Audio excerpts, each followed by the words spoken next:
दी Ishra result का result वाला तो उससे पिछला दिन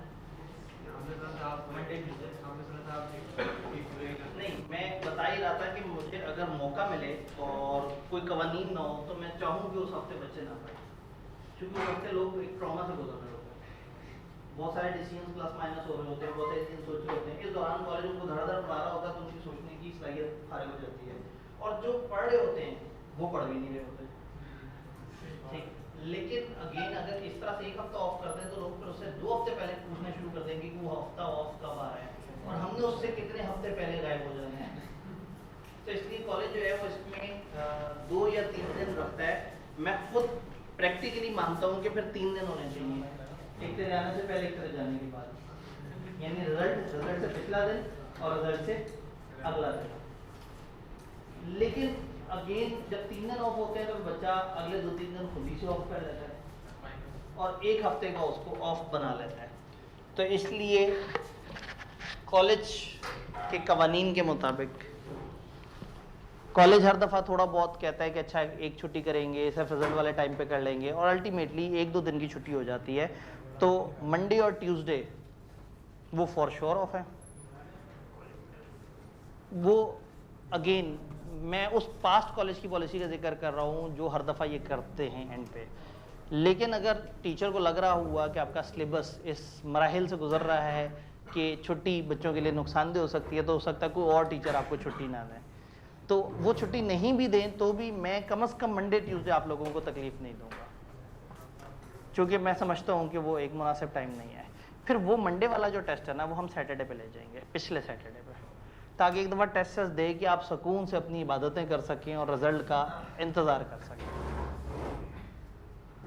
और असल में लास्ट टाइम तो वो छुट्टी वाला बन ही नहीं सका मामला। अभी सोच रहे थे कि अच्छा रिजल्ट जब आएगा तो उसके पास छुट्टी वगैरह का क्या करेंगे, किस तरह से करेंगे। फिर आई के अपने पहले थोड़ा सा 1 हफ्ता पीछे अनाउंस किया, फिर वो ईद के दिन बन रहे थे तो उन्होंने सोचा कि ईद आने से पहले ही बच्चों को ईद करा देते हैं, तो वो उन्होंने चांद रात पे जो है वो रिजल्ट दे दिया था, मतलब दोपहर, चांद दोपहर में पिछले दिन दोपहर 2 बजे अचानक से बगैर किसी प्रायर नोटिस के आई के अपने वेबसाइट पे अचानक से अपलोड कर दिया, और बच्चे मुसलसल जा जाके वहाँ देख रहे होते हैं कि रिजल्ट तो नहीं आया, रिजल्ट तो नहीं आया। तो आई के अपने लास्ट टाइम सरप्राइज दिया था क्योंकि वो ईद वाला एक वो था मामला, तो इस दफ़ा ऐसा कोई मामला नहीं है, और आई के अपने ऑलरेडी रिजल्ट आपको पहले बता दिया है, यानी कि उसका टाइम लाइन पहले बता दिया। नॉर्मली आई के पहले कहता होता 13-14 को रिजल्ट आएगा, फिर कुछ अर्से बाद आई के अपने कहना शुरू कर दिया था 7-8 तारीख को। तो पिछले 2-3 सेशन से ऐसा है कि वो 7-8 तारीख कहता था और हफ्ते पहले रिजल्ट दे देता था। इस दफ़ा उसने पहले से ही कहा ही 1 तारीख है, तो इस दफ़ा आई के अपने रियलिस्टिक डेट ऑलरेडी बता दी है। तो इससे पीछे जाना जो है ना वो बड़ा अजीब सा ही हो जाएगा, तो बिला वजह खामखा मत सोचें कि वो पीछे आ जाएगा रिजल्ट। एग्जाम की डेट शीट तो वही होती है जो हर दफ़ा उनका एक प्लान होता है, यानी कि मार्च में जो वेरी फर्स्ट मंडे होगा वहाँ से इम्तिहान शुरू हो जाएंगे और वो चलते चलते अगले वीक के ट्यूसडे तक जाएंगे। तो वो एक स्टैंडर्ड पैटर्न होता है, तो वो तारीख बताएं या ना बताएं, सिंपल रूल होता है कि जो मार्च का पहला मंडे होगा, अब पहला मंडे 1 को आ जाए या पहला मंडे 7 को आ जाए, ये बच्चे की किस्मत। पेपर के दिन भी डिफाइंड होते हैं कि इस दिन ये पेपर है, इस दिन ये पेपर, इस दिन ये पेपर है, तो पैटर्न वही होता है। सिर्फ ये है कि लोगों को डाउट होता है कि पता नहीं कब शुरू होंगे, मैंने आपको रूल बता दिया। आप पिछले सारे आई के पेपर उठा के देख लें, सितंबर और मार्च का जो पहला मंडे आएगा उस पर पेपर शुरू हो जाते हैं। अब अगेन आप कहेंगे जी कभी 2 को शुरू होते हैं, कभी 6 को होते हैं, तो रूल ज़हन में रखना है पहला मंडे। अपनी किस्मत को चेक करना है कि आपका पहला मंडे 1 को आता है या 7 को आता है, क्योंकि फरवरी ऑलरेडी 1 दिन तो खा के बैठा हुआ होता है, 2 दिन खा के बैठा होता है। अभी लीप ईयर तो नहीं बनेगा ना आप लोगों का, तो 28 दिन फरवरी के होंगे 6 को। तो देखें अब आपकी किस्मत कि जितना लेट हो सकता था, 6 से आगे मैक्सिमम 7 ही हो सकती थी, तो 6 से कहानी शुरू हो गई। तो 6 से आपके पेपर शुरू हो जाएंगे इंशाल्लाह ताला, और फिर वो पूरा वीक गुजारने के बाद अगले वीक के ट्यूसडे पे ख़त्म होंगे। तो आप लोग जो पेपर दे रहे हैं वो कौन कौन से हैं भला? ठीक है, अगर मैं स्टेप बाय स्टेप बात करूं तो जो नेक्स्ट वीक के 2 पेपर है ना, जो पहला वीक गुजारने के बाद होता है, मंडे वाले दिन ऑडिट का पेपर होता है, ट्यूसडे वाले दिन R1 का पेपर होता है, यानी R1 सबसे आखिरी पेपर होता है। जो सबसे पहला पेपर होता है वो R2 होता है, वो मंडे पहले वाले मंडे पे हो गया। फिर उसके बाद ट्यूसडे को गालबन बीलो का पेपर है, फिर बुध को एमएफए, मेरे ख्याल में कॉस्ट नहीं है, एमएफए, बुध को एमएफए है, जुमेरात को कॉस्ट है, जुम्मे को सीलो है और हफ्ते को टैक्स है। तो कहानी चलें इसको लिख ही देता हूँ अगर आप लोग ज़्यादा परेशान हो रहे हैं। वैसे तो हैरत की बात है, Monday, Tuesday, Wednesday, Thursday, Friday, Saturday, फिर मंडे और ट्यूसडे।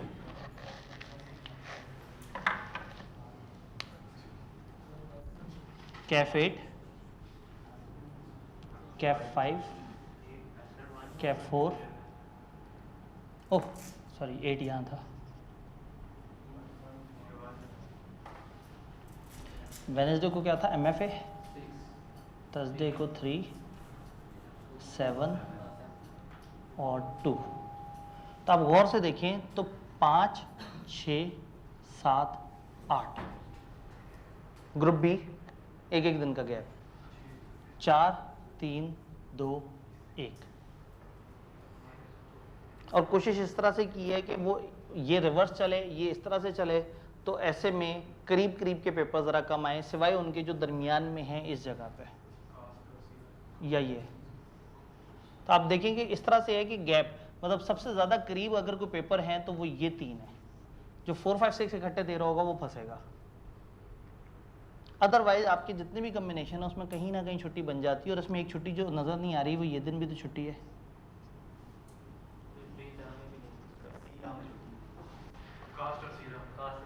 तो अब अगेन देखें, यानी कि आईकेएफ की अजम्पशन ये है कि बच्चा ग्रुप ए उठाए, ग्रुप ए उठाए छुट्टियां मिल जाएंगी उसे, खाली ग्रुप बी उठाए मिल जाएंगी छुट्टियां।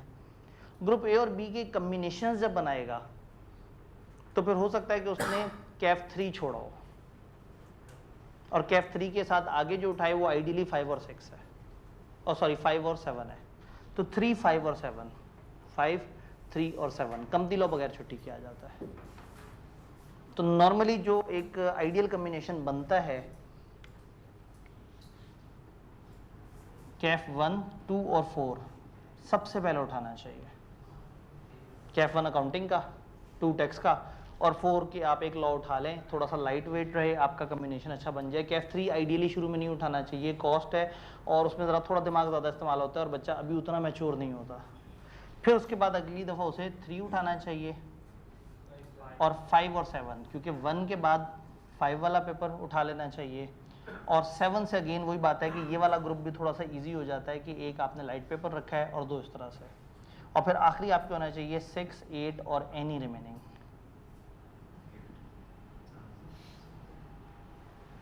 ऑडिट और एमएफए सब सेंटर उठाने चाहिए। ऑडिट काफ़ी मैच्योर पेपर है, और एमएफए में आहिस्ता आहिस्ता वो इस लेवल पे पहुंच जाएंगे कि आपको लगेगा कि ये भी बहुत मैच्योर पेपर है। और फिर वही बात है कि ऑडिट के लिए कैफ 5 की अंडरस्टैंडिंग, कैफ 1 की अंडरस्टैंडिंग और मुख्तलिफ और चीज़ों की भी अंडरस्टैंडिंग चाहिए। 6 के लिए 3 की अंडरस्टैंडिंग चाहिए। तो इस तरतीब से चलें तो सबसे अच्छी है। जहां गड़बड़ हो आगे मत जाएं, पीछे से उठाएं। प्रॉब्लम ये होता है कि लोग ये कम्बिनेशन खुद ख़राब कर देते हैं और उसके बाद फंस जाते हैं। तो आगे जाने की जल्दी ना करें। ये जो ग्रुप की लिमिटेशन है ये इस वजह से ही लगाई है कि लोगों को बहुत हवस ना हो कि बस आगे से आगे बस पेपर उठा के देते रहें, जिससे शुरू के पेपर पास नहीं हो रहे उससे आगे की क्यों पास होंगे।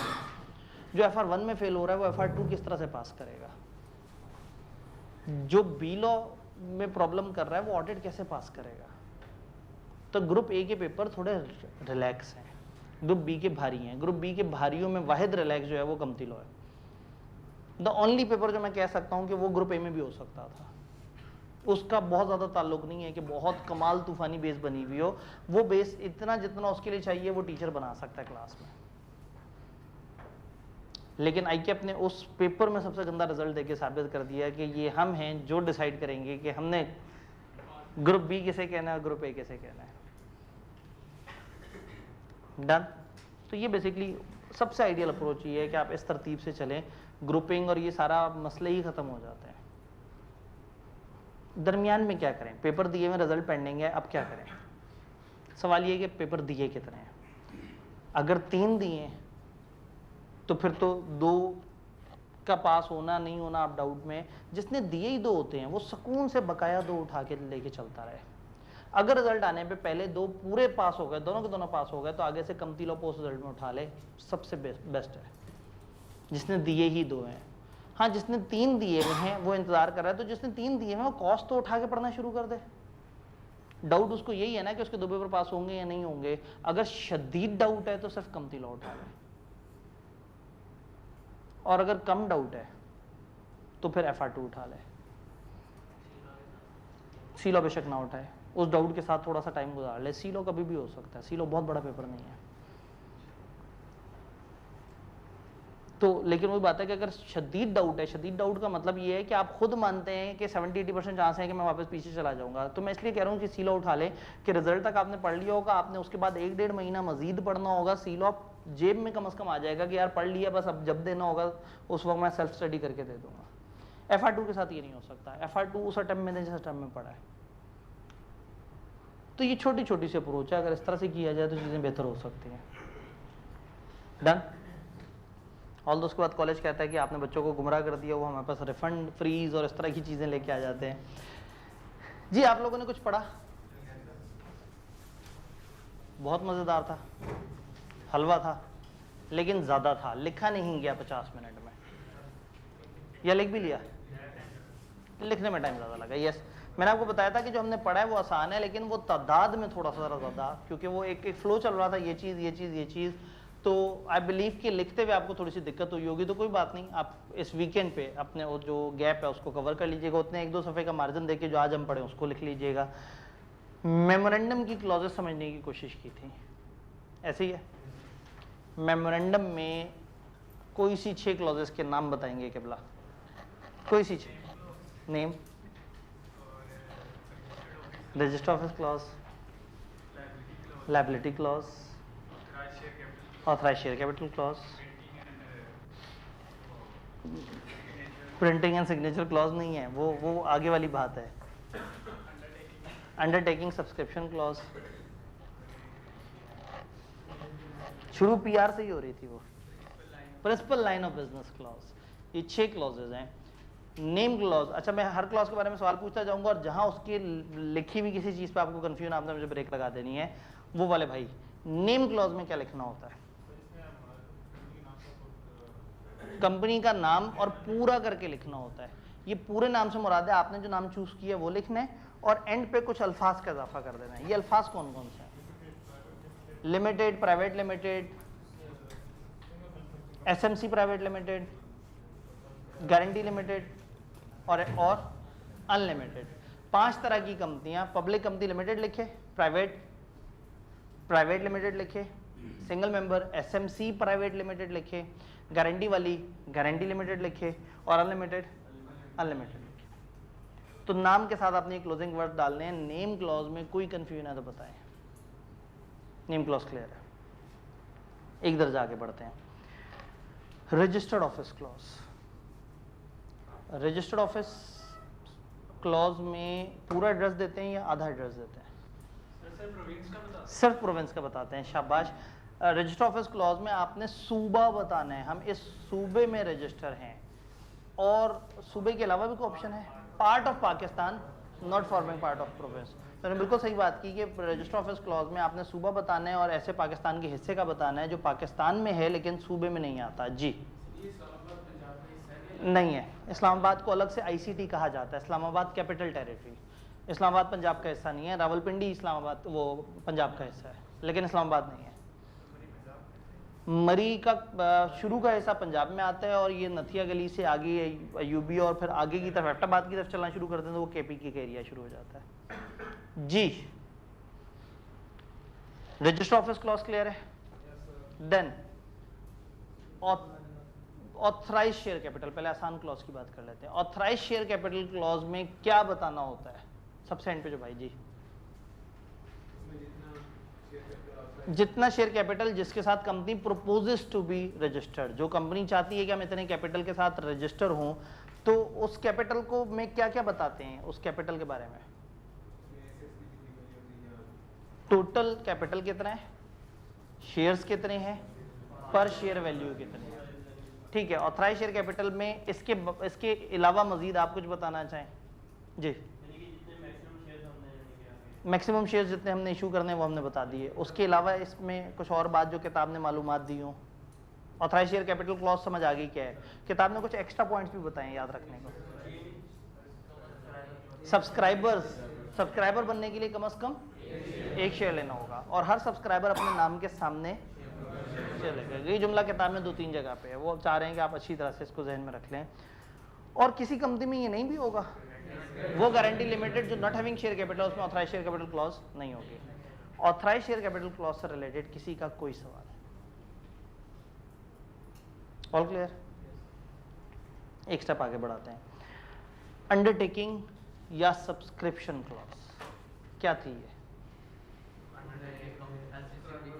SECP ने एक वादा कहा है, आपने वो वादा लिखना है और फिर नीचे सब्सक्राइबर्स ने अपनी डिटेल्स देनी है और उसके शुरू में एक जुमला लिखना है। We the several person are desirous of being formed into a company। एक जबरदस्त छा गए आप लोग, तूफानी है। तो हम तमाम लोग इस कंपनी में रजिस्टर होना चाह रहे हैं और हम लोग इस कंपनी के तौर पर रजिस्टर होना चाह रहे हैं और हम में से हर लोग उतने शेयर्स लेंगे जितने हमारे नाम के सामने लिखे हुए हैं। फिर सब्सक्राइबर्स की कुछ डिटेल्स आएंगी। क्या क्या चीज़ होती है इसमें? Name, address, occupation, nationality, other particular prescribe, तो सबसे एंड पे लिखना है ना। ठीक हो गया। तो आपको ये समझ आ गया कि सब्सक्राइबर्स अपनी क्या क्या चीज़ें देते हैं। बस सब्सक्राइबर ही साइन करते हैं या कोई और भी साइन करता है? एक विटनेस साइन करता है जिसकी प्रेजेंस में इन्होंने ये पर्टिकुलर्स भरे और वो विटनेस अपने कवाइफ भी ऐड कर देता है, यानी वो अपने नाम और अपनी चीज़ें भी बता देता है वहाँ पर। ठीक है, वो विटनेस कौन होता है हमारे सिलेबस में नहीं है। प्रैक्टिकली मैंने आपको बता दिया था कि रूल 4 के मुताबिक या चार्टर्ड अकाउंटेंट या हाई कोर्ट के जज या उसके इक्विवेलेंट रैंक का कोई बंदा। जी, जो वेला बंदा है वो ऑक्यूपेशन में लिखेगा सेल्फ ऑक्यूपाइड। जी, सेल्फ एम्प्लॉयड, सेल्फ ऑक्यूपाइड। तो सेल्फ एम्प्लॉयड है कि मैं अपनी नौकरी खुद करता हूँ, मेरा अपना ही एक बिजनेस है। ऑक्यूपेशन में स्टूडेंट, तो स्टूडेंट भी लिख सकता है, चल जाता है हाउस वर्कर। अच्छा जी, इस क्लॉज में सब क्लियर है, कोई कंफ्यूजन नहीं। लाइबिलिटी क्लॉज में एक बहुत ही पेचीदा सवाल पूछने वाला हूं। लिमिटेड बाय शेयर क्या जुमला लिखती है? Liability of members is limited. तो अनलिमिटेड कंपनी क्या जुमला लिखती है? कुछ नहीं लिखती। तो यही जुमला इस तरह से कि liability of members is unlimited. Guarantee limited क्या लिखती है?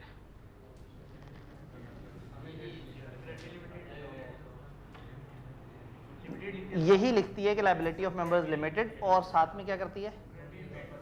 एक एक्स्ट्रा सेंटेंस में बता देती है कि इन्होंने कितनी गारंटियां दी हुई हैं, ये लोग कितने अमाउंट देने के पाबंद हैं। वो एक्स्ट्रा सेंटेंस क्या है, किस तरह से, वो हमारे सिलेबस में अल्हम्दुलिल्लाह नहीं है। जी, क्या चीज? अच्छा, वो और लाइबिलिटी क्लॉज में कोई सवाल? All clear? फिर हमने कहा प्रिंसिपल लाइन ऑफ बिजनेस। ये क्या चीज होती है प्रिंसिपल लाइन ऑफ बिजनेस?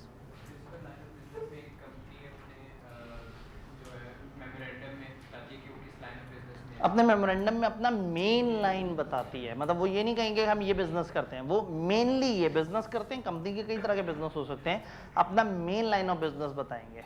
अच्छा, ये मेन लाइन ऑफ बिजनेस को चूज करने का कोई मैथमेटिकल तरीका? एक तो प्रिंसिपल लाइन ऑफ बिजनेस और आपके नाम में मुताबिकत हो, उसमें कोई क्लैश ना हो। इस वक्त मैथमेटिकल हमने तरीका समझना है। जी, क्या तरीका है? हम कैसे जानेंगे कि हमारा प्रिंसिपल लाइन ऑफ बिजनेस क्या है?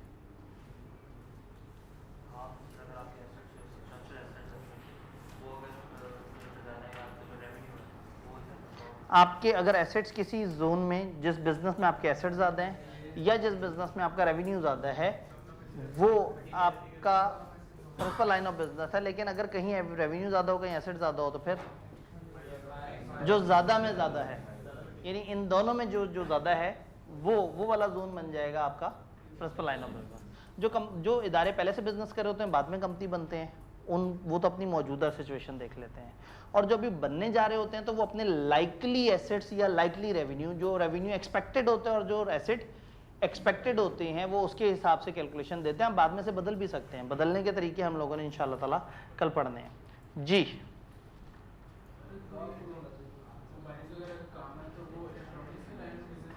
जी मोबाइल वगैरह का काम जो है वो आपने फिर मोबाइल कहेंगे तो बहुत शॉर्ट हो जाएगा, आप लाइन ऑफ बिजनेस कह दें कि हम इलेक्ट्रॉनिक्स के अंदर डील करेंगे या मोबाइल एंड एसेसरीज में डील करेंगे, मतलब आपने थोड़ा सा ब्रॉडर स्कोप बताना है।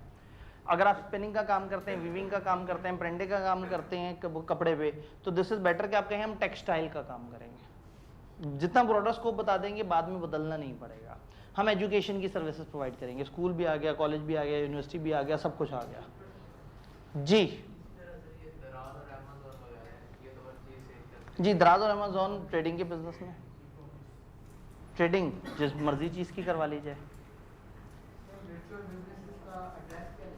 वर्चुअल बिजनेस का भी एक एड्रेस वो जरूर देना होता है जो आपने रजिस्टर्ड ऑफिस तय किया है अपना और आपने उनको बता दिया है रजिस्ट्रार को। तो मैंने कहा कि ये ज्यादातर डायरेक्टर के घर का एड्रेस भी हो सकता है, उस कंपनी के मेन जो ओनर है उसका एड्रेस भी हो सकता है जी। प्रिंसिपल लाइन ऑफ बिजनेस में लॉफुल बिजनेस होना चाहिए, कंपनी कोई ऐसी एक्टिविटी नहीं करेगी जो कि अगेंस्ट लॉ है, किसी चीज़ के अगेंस्ट। तो मुझे बताइए प्रिंसिपल लाइन ऑफ बिजनेस में कोई सवाल, कोई लाइन जो नहीं समझ आ रही है। Principal line of business, a company में कैरी ऑन की जो लास्ट लाइन है, अ कंपनी में carry on any lawful business और एक्टिविटी, कंपनी कोई भी लॉफुल बिजनेस या कोई भी लॉफुल एक्टिविटी कर सकती है। एंड डू एनी एक्ट और एंटर इनटू एनी ट्रांजैक्शन, कोई और काम या कोई और ट्रांजैक्शन भी कर सकती है, कौन सा, connected to it which is necessary in attaining its business activities. Company कोई भी बिजनेस एक्टिविटी कर सकती है और उससे कनेक्टेड, जैसे मैंने कहा कि मैं टेक्सटाइल का काम करूंगा तो टेक्सटाइल के काम की इजाज़त मिल गई है, मुझे सिक्योरिटी गार्ड रखने की इजाज़त तो दी नहीं, लेकिन अगर टेक्सटाइल का काम करने के लिए मुझे फैक्ट्री लगानी है और फैक्ट्री के बाहर मुझे एहतियात के लिए सिक्योरिटी गार्ड रखना है तो टेक्निकली वो भी मेरा उसमें कवर हो रहा है। तो ये कह रहे हैं कि कोई भी बिजनेस, कोई भी लॉफुल बिजनेस ये एक्टिविटी कर सकता है और जो भी एक्टिविटीज और ट्रांजैक्शन उससे कनेक्टेड हैं वो भी ऑटोमेटिकली इसमें कवर हो जाता है, वो सारी इसमें मिला के काउंट होंगे जी। Principal line of business clause, कोई सवाल, कोई परेशानी, कोई confusion. Printing and signature of memorandum and articles, इसमें कोई सवाल, कोई तो सवाल होगा, कोई तो परेशानी होगी, सब इजी है। प्रिंटिंग, फिर आपने आगे से भी कुछ पढ़ा होगा, वो जो क्या था, act to override memorandum articles, वो तो हमारा पिछले दिन का चला आ रहा था, मैं तो सिर्फ आपको दिखाया था। तो आपने ये देखा, ज्यादा परेशान तो नहीं हो गए, नहीं हुए। आपने मेमोरेंडम की प्रिंटिंग वगैरह के नीचे एक लाइन पढ़ी थी कि अगर कोई कॉपी मांगे तो 14 दिन में दे देनी है, वो लाइन दोबारा से पढ़ लें। Copies of memorandum and articles to be given to member, each company shall to every member at his request and within 14 days, ये आखिरी सफे पे बात कर रहा हूँ, on payment of fee fixed by company a copy of memorandum and article. ये जुमला हमने पहले पढ़ा था, यहाँ दोबारा पढ़ लिया। और अगर बाद में कोई अल्ट्रेशन हुई हो तो आगे लिखा हुआ है, if any alteration is made in this document every copy of memorandum या article issue after the date of alteration shall contain the, अगर इसमें कोई तब्दीली हुई है तो आपने पुरानी कॉपियां नहीं देनी। अब जो आपसे पैसे दे के कहे कि मुझे मेमोरेंडम या आर्टिकल की कॉपी दे, उसे कौन सी कॉपी देंगे, latest up to date copy देंगे। क्या चीज जी, अल्ट्रेशन के बाद हमने नई कॉपी ही हमेशा लोगों को देनी है और रजिस्ट्रार को भी अल्ट्रेशन के बाद हम नई कॉपी भेजेंगे। अभी तक हमने अल्ट्रेशन का टॉपिक नहीं पढ़ा कि अल्ट्रेशन कैसे करते हैं, लेकिन अल्ट्रेशन का अगर अल्टर हुआ है कोई डॉक्यूमेंट तो फिर ये रूल अप्लाई होगा। नहीं, जो कॉपी मांगेगा उसको, जो पैसे देगा, जो पुराने वालों ने उस डेट तक जो अपडेटेड दे दिया था बस दे दिया जी। जितना हमने पढ़ा उसमें कोई सवाल, मैं अंदाजा ये लगा रहा हूं कि कल के ऊपर कितना डालें और आज कितना करें। ज्यादा पढ़ने के मूड में बैठे नहीं। किसी दिन कभी आपकी तरफ से कोई पॉजिटिव जवाब, क्या हाँ सर आग लगा देंगे, सर आप पढ़ाएं, आप जो है ना, हमेशा एक यख ठंडा जवाब जो है ना। चलें जी, अभी तक जितना हमने पढ़ा उसमें एवरीथिंग सेटल्ड, अंडरस्टैंडिंग सबसे ज्यादा जरूरी है, रटा तो आप लोग मार ही लेते हैं। चलें जी, हम चलते हैं इससे आगे की अंडरस्टैंडिंग, पहले बोर्ड पे देखेंगे फिर उसकी अंग्रेजी देखेंगे। मेमोरेंडम पढ़ लिया, नेम पढ़ लिया, अब अगला स्टेप क्या है? Articles.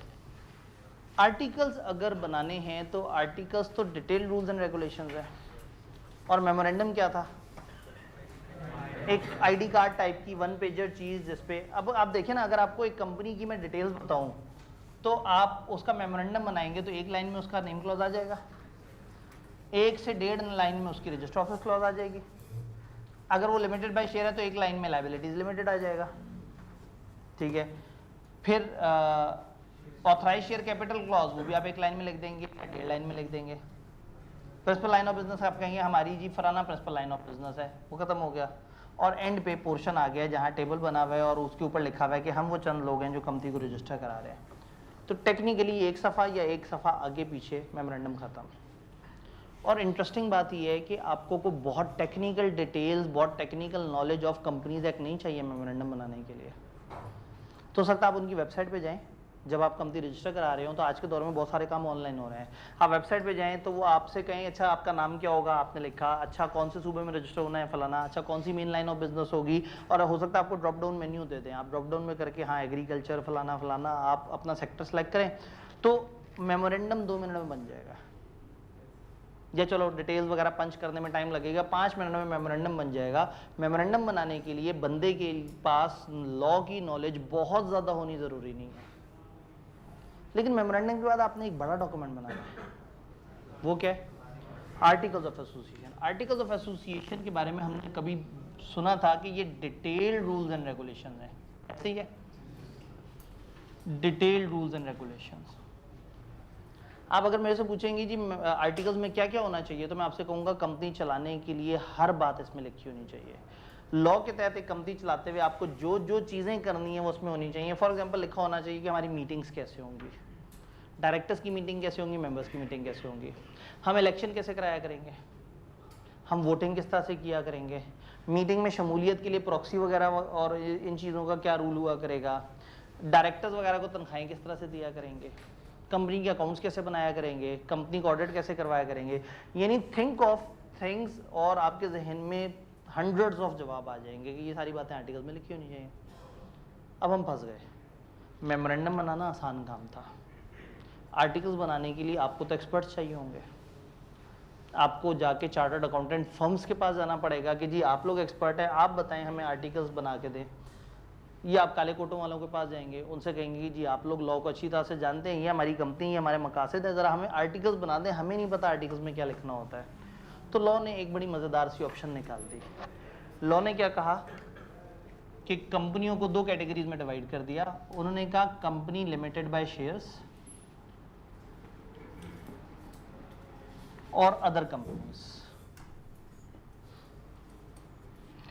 Company limited by share को 2 ऑप्शन दे दिए।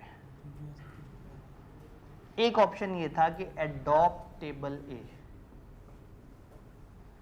टेबल ए,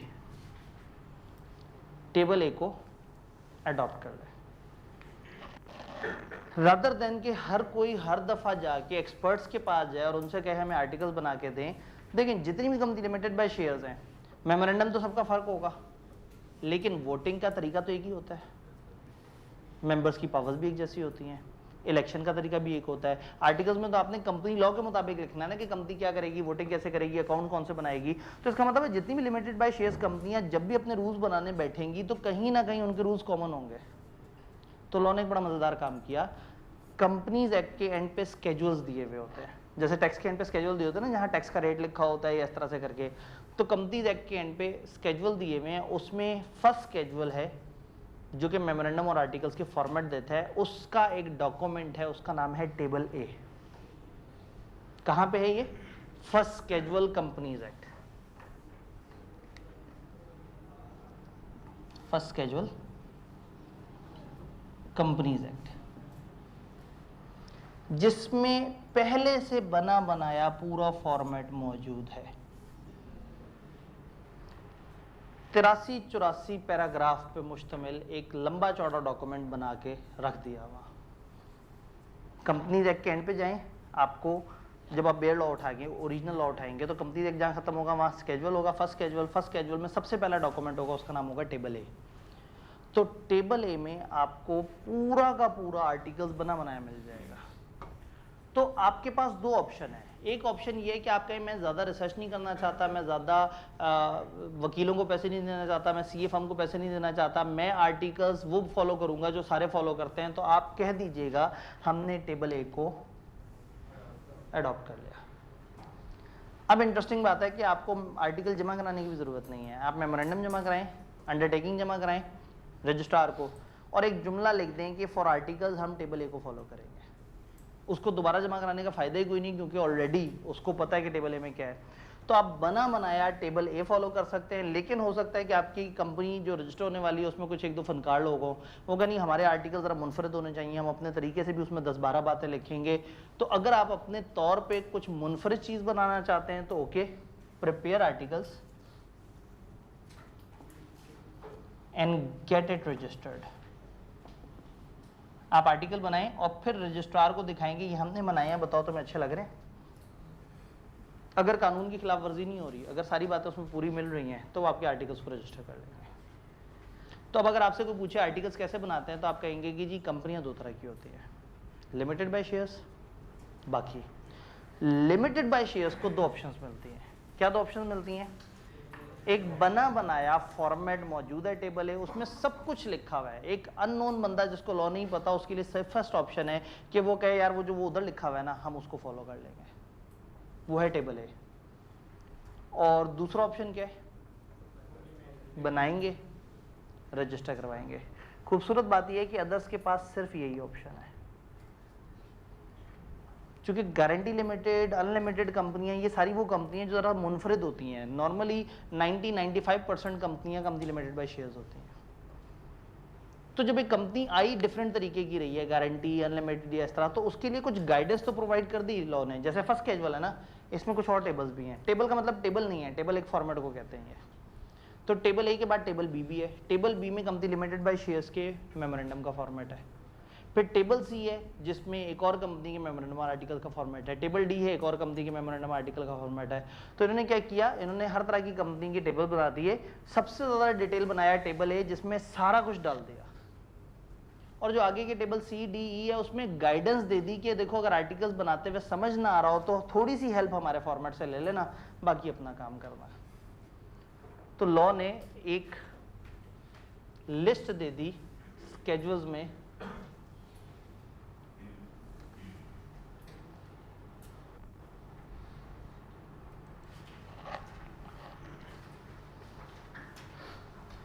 डिफरेंट तरह की कंपनियों के different documents, different form, different उसमें टेबल में दे दिए। तो table A company limited by shares के आर्टिकल्स का फॉर्मेट है, और table B company limited by share के। Table C limited by guarantee not having share capital का आर्टिकल्स और मेमोरेंडम का फॉर्मेट है। और table D company limited by guarantee and having share capital का मेमोरेंडम और आर्टिकल्स है। टेबल ई unlimited company का, और टेबल एफ सेक्शन 42 वाली कंपनियां जो कि नॉर्मल से हट के हैं, उनका मेमोरेंडम आर्टिकल। कितनी लॉजिकल बात है, यानी कि मैं इसमें कुछ नहीं कर सकता, मैं आपको ज़्यादा ज़्यादा बता सकता हूँ टेबल ए इस चीज़ का, बी इसका है। या आपसे कह सकता हूँ कि याद रखना हो तो जहन में रखना कि हम किस तरह से लिखते हैं, company limited by share, guarantee और अनलिमिटेड। फिर गारंटी में जब आप वो करते हैं तो पहले आपकी assumption होती है कि उसमें शेयर कैपिटल नहीं होगा, फिर बाद में बताया जाता है कि हाँ शेयर कैपिटल भी हो सकता है। तो तरतीब अगर रट्टे के पॉइंट ऑफ व्यू से याद रखनी है तो लिमिटेड बाय शेयर सबसे ऊपर, फिर गारंटी नॉट हैविंग, फिर गारंटी हैविंग, फिर अनलिमिटेड, और जो एंड पे बच जाए वो सेक्शन 42। जहन में ये रखना है कि ये जो पहली वाली कंपनी है इसका मेमोरेंडम और आर्टिकल अलग अलग टेबल में,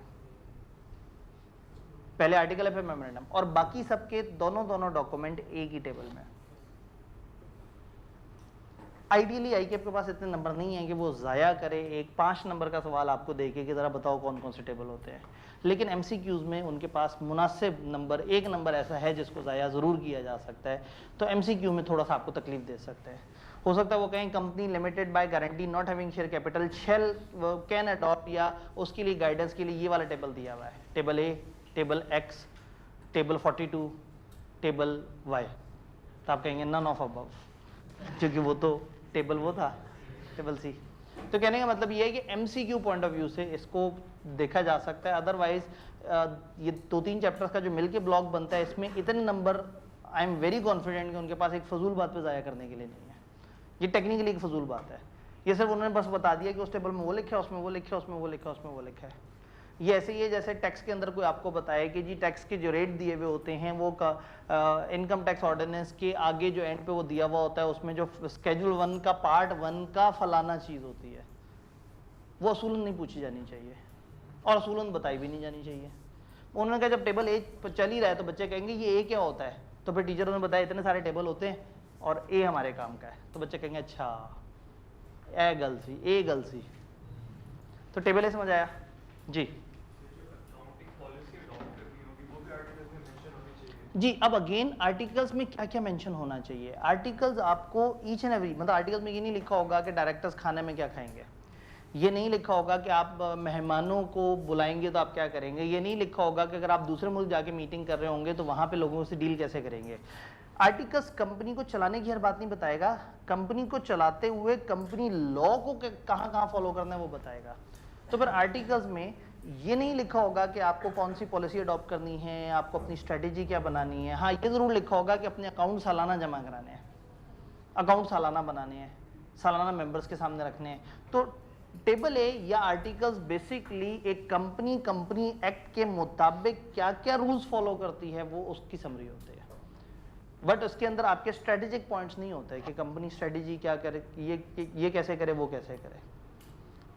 क्या ये सारी बात समझ आ रही है सबको? काश बात इतनी ही होती है। टेबल ए किताब को अचानक से ख्याल आया कि जब बच्चों को टेबल ए का जिक्र कर ही रहे हैं तो एक दफ़ा उन्हें बता देते हैं कि टेबल ए में मोटे मोटे सी कौन सी चीज़ें होती हैं। तो एक छोटी सी लिस्ट आपको किताब में नजर आएगी।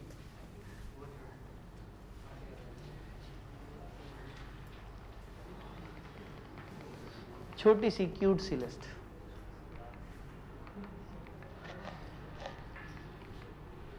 कंटेंट्स ऑफ टेबल है, बस ये यहां से चलती हुई यहां तक जाती है सिर्फ, और बस उसके बाद यहां से लेके सिर्फ यहां तक। अगेन मेरा नहीं ख्याल कि इतने नंबर हैं उनके पास कि वो वेस्ट करें और आपसे कहें कि टेबल ए के कंटेंट्स लिख दो। ये बड़ी पैथेटिक सी बात है। ये असूलन मतलब ये लॉजिक से इसका कोई ताल्लुक नहीं है, बस ये है कि टेबल ए में ये वाली बातें होती हैं। अब आप कहेंगे सर ये इंडेमनिटी में क्या लिखा होता है, मैं कहूँगा वो थोड़ी है सिलेबस में। आप कहेंगे सर अकाउंट्स में क्या लिखा होता है, मैं कहूँगा वो थोड़ी है सिलेबस में। सर ये mode of giving notice to member में क्या लिखा होता है, तो मैं कहूँगा भाई हमारे सिलेबस ने सिर्फ टेबल ए की हेडिंग्स दी हैं। तो टेबल ए में इन टॉपिक्स के ऊपर गुफ्तो शनीद हुई हुई है। इनमें से कुछ नाम हम आगे चल के पढ़ लेंगे, कुछ आगे जाके हमें ट्रांसफर ट्रांसमिशन पता लग जाएगा, आगे चल के हमें वोट्स पता लग जाएगा, पावर और ड्यूटी डायरेक्टर्स पता लग जाएगा, मिनट्स पता लग जाएगा, डिस्क्वालिफिकेशन ऑफ डायरेक्टर, इनमें से बहुत सारी चीज़ें हम आगे चलते जाएंगे। तो ये वही चीज़ है ना, लॉ की समरी है, तो जो पूरा लॉ पढ़ लेगा उसे आर्टिकल समझ आ जाएगा।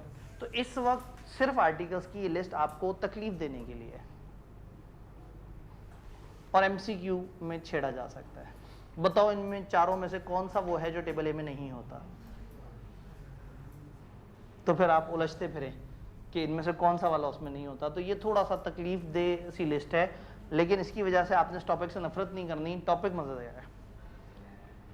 आर्टिकल्स बनने का क्या तरीका है, company limited by share table adopt कर ले या अपने आर्टिकल्स रजिस्टर करवाए, और बाकी तरीका कंपनियां क्या करें, अपने आर्टिकल्स रजिस्टर कराएं। कोई फॉर्मेट उनके पास नहीं है, सपोर्ट के लिए वो फॉर्मेट है लेकिन वो एग्जैक्टली अडॉप्ट नहीं कर सकते, और टेबल ए एग्जैक्टली अडॉप्ट कर सकते हैं।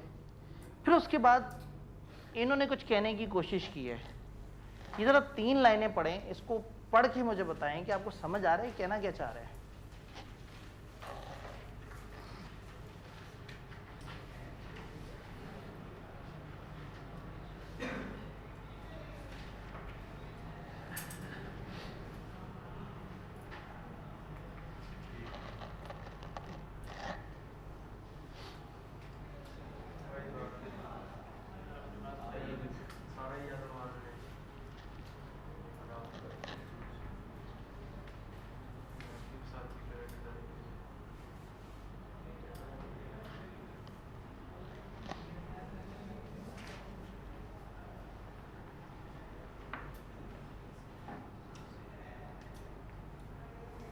बड़े वाहियात से अल्फाज में समझाने की कोशिश की है।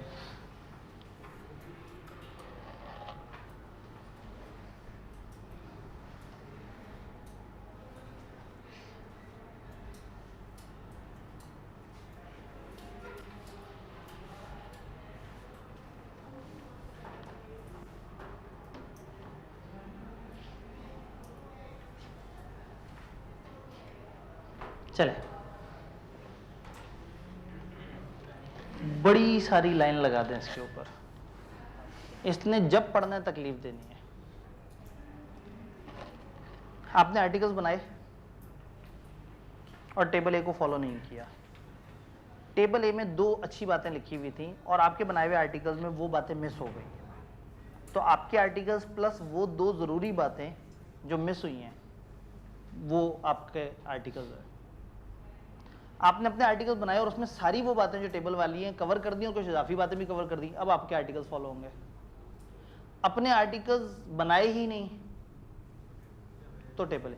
कहने का मतलब है कि टेबल ए में अगर ये 25 बातों के बारे में लिखा हुआ है तो अपने आर्टिकल्स में अगर आप ये 25 की 25 कवर कर लें तो आपका आर्टिकल चल जाएगा। इनमें से कोई मिस हो जाए तो आपके आर्टिकल्स प्लस टेबल ए की वो वाले कंटेंट जो मिस हो गए। आपने अकाउंट पे कोई बात नहीं की, अपने आर्टिकल में कोई अकाउंट्स पे बात करना भूल गए तो अकाउंट्स की बात कौन सी फॉलो होगी? टेबल ए की।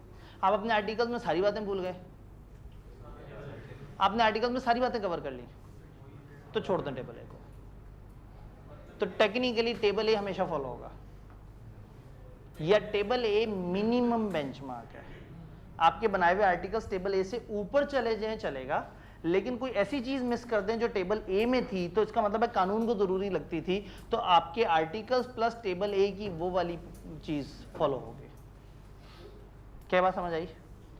इसको एक जुमले में हम समेट सकते हैं कि अगर हम आर्टिकल्स अपने बना रहे हैं और own prepared article shall cover all rules of table A. If not the rules missed in our articles would be covered from table A। तो अब जरा इस अंडरस्टैंडिंग के साथ देखें। Table A is applicable in full if articles are not registered separately. अगर आप article सिरे से रजिस्टर नहीं कराए तो क्या फॉलो होगा? Minimum guidance. वो क्या है? Table A. Table A is applicable to the extent not modified और excluded by articles filed by company. Company ने आर्टिकल फाइल किए और उसने मॉडिफाई या एक्सक्लूड नहीं किए कुछ चीजें, तो जिन चीज़ों को उसने नहीं एक्सक्लूड किया टेबल ए की, वो वाली टेबल ए की चीज़ें चल जाएंगी। और table A is not applicable at all कब होगा? If specifically excluded by articles filed by company. Company ने आर्टिकल बनाए और उसने कह दिया टेबल ए को छोड़ो, मैं इन सारी चीज़ों को खुद बता रहा हूँ। तो अगर आपके बनाए हुए आर्टिकल्स में टेबल ए वाली सारी बातें कवर हो जाएं तो आपके आर्टिकल्स, कुछ मिस हो जाएं तो आपके आर्टिकल्स प्लस टेबल ए, और अगर सिरे से ना बनाए तो table A. In simple words table A minimum follow होना चाहिए।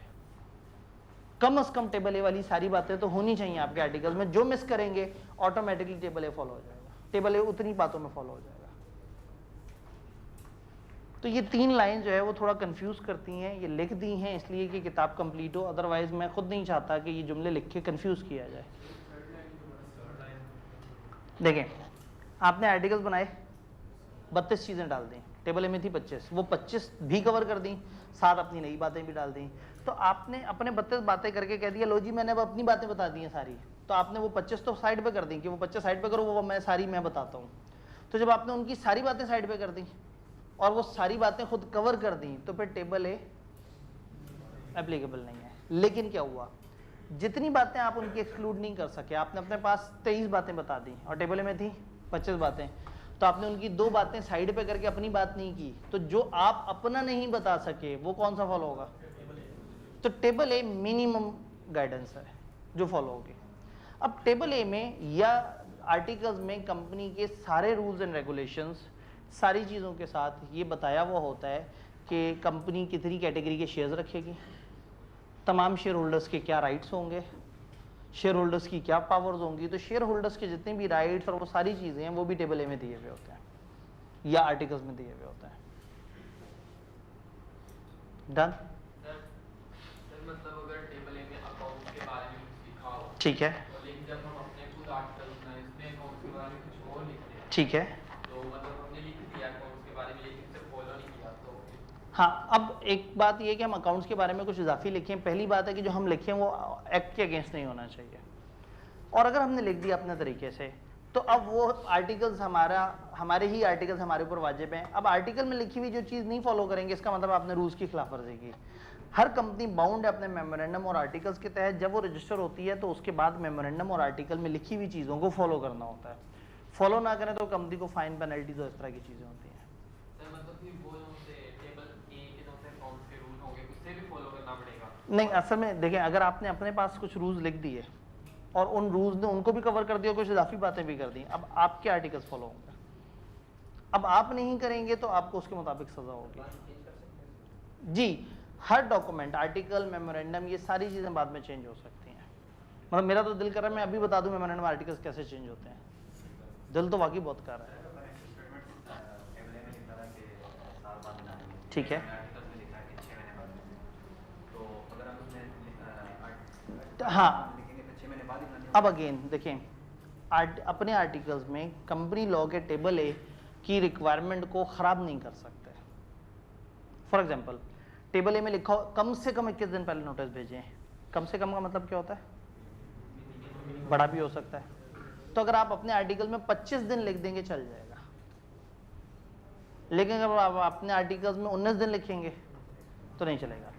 आपका बनाया हुआ डॉक्यूमेंट लॉ के अगेंस्ट नहीं आना चाहिए। तो लॉ की जो लॉ ने मिनिमम बात बताई है, हो सकता है आप कहें कि जी कम से कम 21 दिन पहले मेंबर्स को बुलाना होगा और नोटिस के साथ ये 15 डॉक्यूमेंट भी भेजने होंगे जो टेबल ए में नहीं लिखा था। आप इजाफी गाइडेंस दे सकते हैं लेकिन उनके किसी रूल को खत्म या कम नहीं कर सकते। जी, अब स्टेटमेंट उन्होंने कहा है कि हर 12 महीने में मेंबर्स को अकाउंट दिखाए जाएंगे। आप आर्टिकल्स में लिख लें कि 12 महीने में भी दिखाए जाएंगे और हर 3 महीने बाद भी दिखाए जाएंगे, तो खिलाफ वर्जी नहीं की आपने। लेकिन आप कहेंगे 12 महीने नहीं 15 महीने में दिखाएंगे, वो खिलाफ वर्जी। तो आपने कम से कम उनकी गाइडेंस फॉलो करना है, उसके अलावा इजाफी अपने तौर पे लिखना चाहें तो आप लिख सकते हैं। बात समझ आई? टेबल ए में जो चीज़ें लिखी हुई होती हैं और क्या चीज़ें इजाफी बतानी है ये हमने देखा। बायलॉज ऑफ कंपनी, अब टेबल ए के बारे में इंग्लिश पढ़ लेते हैं, वो आर्टिकल्स के बारे में इंग्लिश पढ़ लेते हैं। आर्टिकल्स क्या हैं? Bylaws of company which are subordinate to constitution. ये बायलॉज हैं कंपनी के और ये किसके मातहत है? मेमोरेंडम। और फर्दर किसके मातहत है? फर्दर सबऑर्डिनेट टू द, याद है हमने कहा था सबसे ऊपर एक्ट, फिर मेमोरेंडम, फिर आर्टिकल्स, फिर उसके नीचे कोई भी रेजोल्यूशन, कॉन्ट्रैक्ट वगैरह। तो आर्टिकल्स मेमोरेंडम के अंडर आते हैं जो कि फर्दर एक्ट के अंडर आता है, guiding day to day issues face by a company. It is option for company limited by share to get the article register, या तो आर्टिकल्स रजिस्टर करवा ले और अडॉप्ट कर ले टेबल है। ये बात समझ आई? और बाकी कंपनियों के लिए registration of articles is compulsory. अब गारंटी लिमिटेड और अनलिमिटेड कंपनी में अगर आप हैविंग शेयर कैपिटल हैं तो आप अपने आर्टिकल्स में बताएंगे कि आप at the time of registration आपके पास कितना शेयर कैपिटल है अगर हैविंग शेयर कैपिटल है, और अगर नॉट हैविंग शेयर कैपिटल है तो बताएंगे at the time of registration आपके मेंबर्स कितने हैं। उनका तो बता दिया, कंपनी लिमिटेड बाय शेयर का कह दिया कि टेबल ए फॉलो करो, और बाकियों को अपने खुद बनाओ, और साथ में कह दिया कि जब अपने खुद बना रहे हो तो at the time of making उसमें ये बात तो लिख ही देना। Company limited by share, company having share capital क्या लिखेगी? कंपनी बनाते वक्त शेयर कैपिटल कितना था, और नॉट हैविंग शेयर कैपिटल क्या लिखेगी? कंपनी बनाते हुए मेंबर्स कितने थे। फिर article shall list and specify the voting and other rights attached to different classes of shares and securities. जो डिफरेंट कैटेगरी के शेयर्स हैं, सिक्योरिटीज हैं, उनके पास क्या क्या, ऑर्डिनरी शेयर होल्डर्स के पास क्या पावर होगी, प्रेफरेंस के पास क्या होगी, फलाना क्या होगी, आपने वो सारी बात भी बतानी है। अगर कंपनी आर्टिकल्स के खिलाफ जाए, जैसे भाई ने कहा company and every officer shall be liable to a penalty. कितने खूबसूरत लोग हैं, नहीं बताया कितनी पेनल्टी होगी तो हमें याद नहीं रखना, पर हमने कहना कि गंदा काम करोगे नर्क में जाओगे, तुम्हें सजा मिलेगी। कितनी सजा मिलेगी पता नहीं, बस सजा मिलेगी। जी जी जी जी बिल्कुल, जो भी आर्टिकल्स को तोड़ेगा उसको सजा होगी।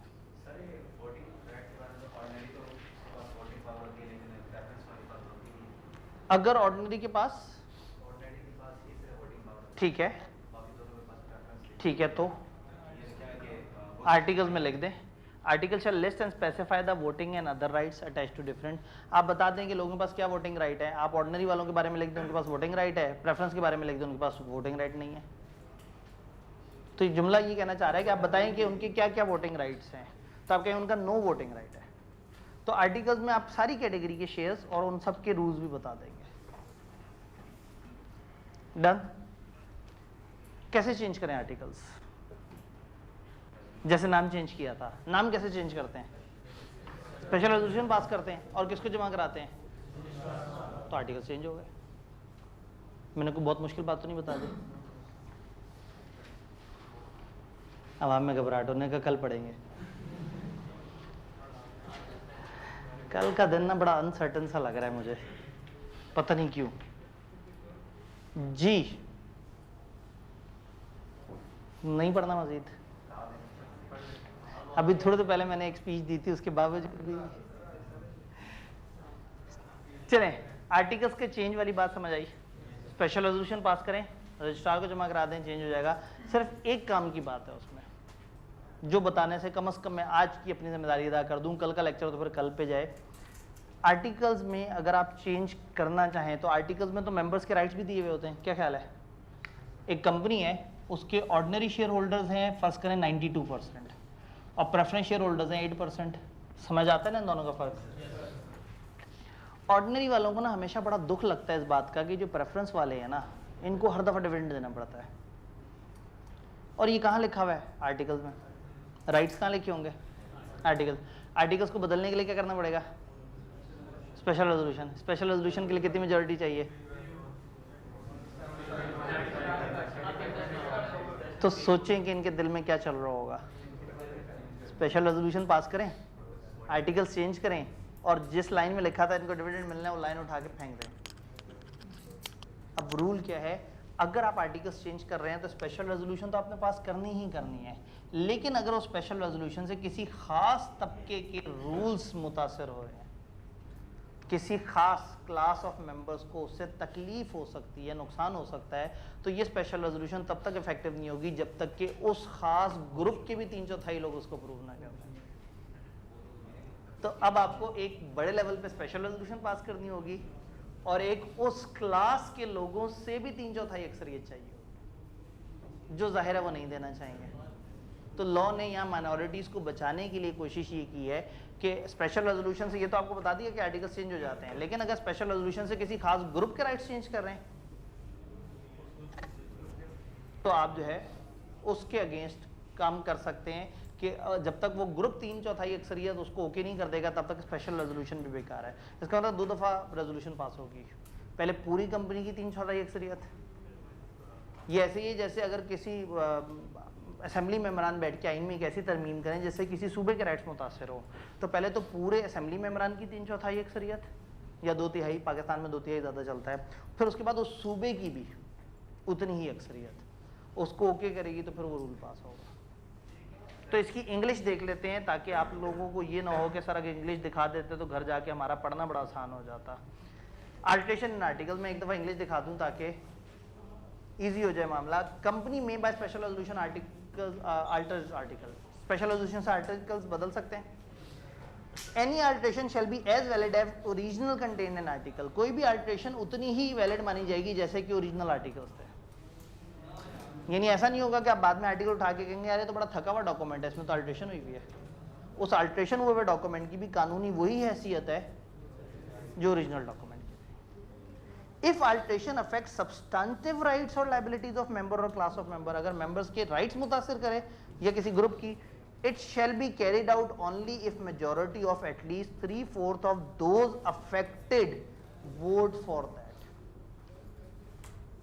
और फिर जिस तरह से नाम चेंज करके रजिस्ट्रार को बता देते थे, इसी तरह से आपने अल्ट्रेशन करके अल्टर्ड आर्टिकल उठा के रजिस्ट्रार के पास जमा करा देना और रजिस्ट्रार अपने पास उसको रजिस्टर कर लेगा, नोट कर लेगा, डॉक्यूमेंट में अटैच कर लेगा। जी सर मतलब अल्ट्रेशन जब करेंगे तो अगर टेबल ए के कौन से आर्टिकल्स हैं, फॉर एग्जांपल डिक्लेयर्ड है उसमें लिखा है वो सारे रूल, ठीक है, सर वो भी चेंज कर सकते हैं। कोई भी ऐसी अल्ट्रेशन कर सकते हैं जो कानून इजाजत दे रहा हो। अगर आप अल्ट्रेशन करेंगे तो आपने रजिस्ट्रार को फाइल करना है, रजिस्ट्रार एतराज़ कर देगा कि भाईजान आपकी जो अल्ट्रेशन है वो तो कानून के मुनाफी है, क्योंकि अल्ट्रेशन करके आर्टिकल में कुछ ऐसा नहीं लिख सकते जो मेमोरेंडम के अगेंस्ट हो या उससे ऊपर वाले भाई एक्ट के अगेंस्ट हो। तो ये जो भी अल्ट्रेशन है ये होगी कानून के दायरे के अंदर ही। हो सकता है आप कोई रूल मजीद वजह करना चाहते हो, कोई मजीद बातें ऐड करना चाहते हो। बात समझ आई? तो घर से अब आपने आर्टिकल्स पढ़ के आने हैं। आपको दिखने में लग रहा है ज़्यादा, लेकिन वो जो लिस्ट है वो तो लिस्ट तो रटे वाली है ना, उसको हटा के देखेंगे तो फौरन से ख़त्म हो जाता बेचारा। किताब दिखाएं आपने कौन से सफ़े पे क्या करना है।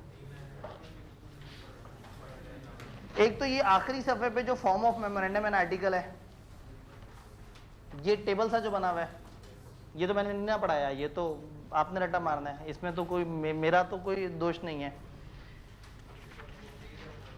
पेज 21 पे आर्टिकल्स ऑफ एसोसिएशन दिया हुआ है जो अगले पेज के दरमियान में ही खत्म हो जाता है बेचारा। 3 लाइनें मैंने पहले से ही खत्म करवा दी आपसे। तो इतना कम पढ़ने के बाद आप लोग क्यों भारी भारी सा फील कर रहे हैं? चलें, फिर भी अगर आपको लगे कि 50 मिनट पूरे नहीं हो रहे और टॉपिक खत्म हो गया है, तो एक जगह मैं आपको दिखा देता हूं कि जो आपने पढ़ी हुई है, बस मैंने आपको दिखाई नहीं थी। पेज 19 पे सबसे पहली हेडिंग है registered office of company.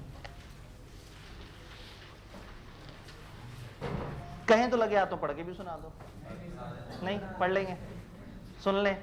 It is a single place which is the address of company for receiving all communication. ये वो सिंगल जगह है जहां पे सारी खतों किताबत कंपनी वसूल करेगी।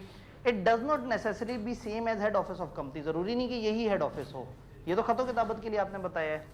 अ company shall have a registered office and address shall be notified to registrar within 30 days of incorporation. Company का एक रजिस्टर ऑफिस होना चाहिए और रजिस्ट्रार को आप कब तक बता देंगे? 30 दिन। यहाँ पे 30 लिखा था, याद है? नहीं, यहाँ पे लिखा था शायद, उसके नीचे फिर एक और भी लिखा था 15। Any change in such address shall be notified to registrar within 15 days of change. Change of registered office to any other city shall also require special resolution. ये लाइन है जो आपसे डिस्कस नहीं हुई थी कि अगर आप दूसरे शहर में ले जाएंगे उसे रजिस्टर ऑफिस को तो फिर आपको स्पेशल रेजोल्यूशन। तो ये भी पढ़ के आ जाएंगे, तो बस फिर हमारे पास इतना सा बच जाएगा। अल्ट्रेशन कमाल हो गया। यकीन करें मेरा दिल तो बहुत था कि हम पढ़ लें, लेकिन फिर आप लोगों को लगेगा कि जुल्म हो गया। टेबल ए के कंटेंट जिंदगी में कभी टाइम मिले तो याद कर लीजिएगा। आसान मशवरा ये है कि उसको 2-3 दफ़ा आंखों से गुजार लें और पेपर तक कई दफ़ा आंखों से गुजार लें। उनमें से 6-7 बातें याद रख लें। पेपर में सवाल, बड़ा वाला सवाल, मुझे नहीं लगता कि आईकेएफ इस पर टाइम वेस्ट करेगा, और करेगा भी तो 5 नंबर से ज़्यादा वो क्यों दे। उसने 15 से 20 नंबर ऑन एवरेज 18-19 नंबर या 20 नंबर इन 3 चैप्टर से पूछने हैं। तो इन 3 चैप्टर में से किसी एक चैप्टर के लिए कितने नंबर आएंगे आपके पास? 10 से ऊपर तो नहीं है। उसमें भी एक गैर जरूरी सा टॉपिक, तो आईकेएफ अगर पूछेगा भी, तंग भी करना चाहेगा, तो शायद वो 5-1 नंबर का सवाल हो। उसमें आपने अगर 6-7 याद किए हुए हैं तो साहब एक 3-1 नंबर तक तो शायद पहुंच जाए। तो इसको उस तरह से रट्टा मत मारें, इसको बार बार आंखों से दोहरा लें। जब आप आगे के टॉपिक पढ़ते जा रहे होंगे तो आपने ये सारे टॉपिक आगे पढ़ लिए होंगे, तो एक टाइम आएगा कि पेपर में आप खुद से भी अगर 20 लाइनें लिखेंगे तो हो सकता है उसमें से 15 बातें सही लिखी हों। तो इसको याद नहीं करना। अगर फिर भी दिल कर रहा हो तो इसमें से 6-7 जो आसान लग रहे हैं ना वो याद कर लीजिए कि पेपर में आए तो कुछ तो आपके पास स्टार्टिंग पॉइंट हो। इंशाल्लाह ताला मिलते हैं, अपना ख्याल रखिएगा।